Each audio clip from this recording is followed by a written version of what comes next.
On any given day, you'll find Steve Franklin and John Baker on the waters of Lake Murray, searching for the past, one dive at a time.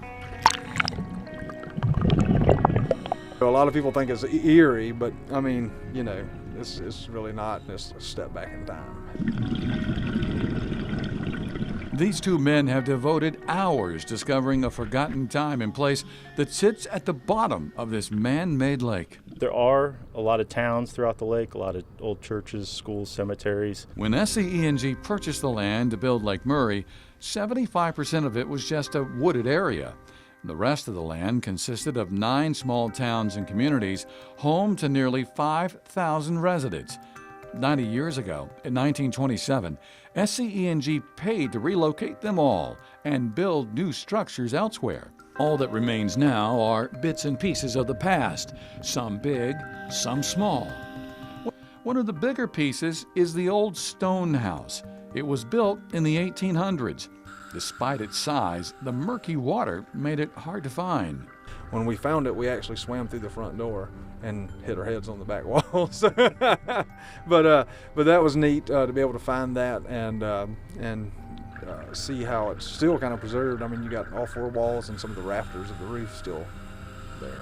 And because of that poor visibility, Steve and John rely on sonar to help in their discoveries. It gives them a clearer picture of what's on the surface nearly 200 feet down. One site that we dive a good bit is the old Wise Ferry Bridge that used to span across a river. What was cool we found recently was a stamp in the side of the structure, the supports that hold the bridge that says 1911 when the bridge was built. Then we were dusting off some of the old concrete, that support of the silt that had settled on it, and found a bunch of the construction workers' names that was drawn in there. There are old roads. The roads are still quite identifiable. They're old dirt roads. At that time, I believe mostly traveled by horse and buggy. There probably weren't too many cars at that time.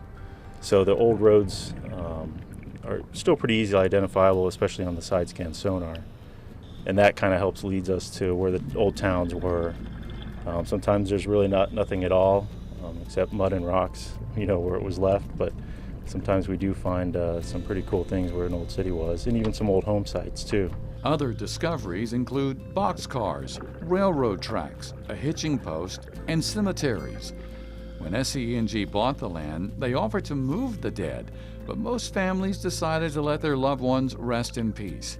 In all, more than 2,300 graves are at the bottom of Lake Murray. Most of the cemeteries are in the 1800s.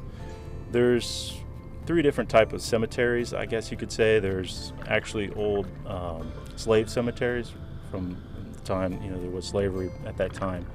And they would have a cemetery for the slaves. Then there was the smaller family plots, maybe 4 or 5, you know, of the family members buried there, just small little headstones or markers. And then there was the large multi-family lots. Well, as you might expect, Steve and John have heard from local families, hoping they can find their loved one's final resting place. And they expect to hear from a few more. Some of their discoveries are so far down, though, they have to take extra steps just to stay safe. And some of these dive sites are really challenging to get to because the type of diving where some of these are really deep, way past recreational diving limits, and we had to go get specialized training so we could extend time at these depths and stuff. And so you got the exploration factor that just keeps driving us to come back, but you also have the challenge of the dives. It's cold, it's dark, it's deep.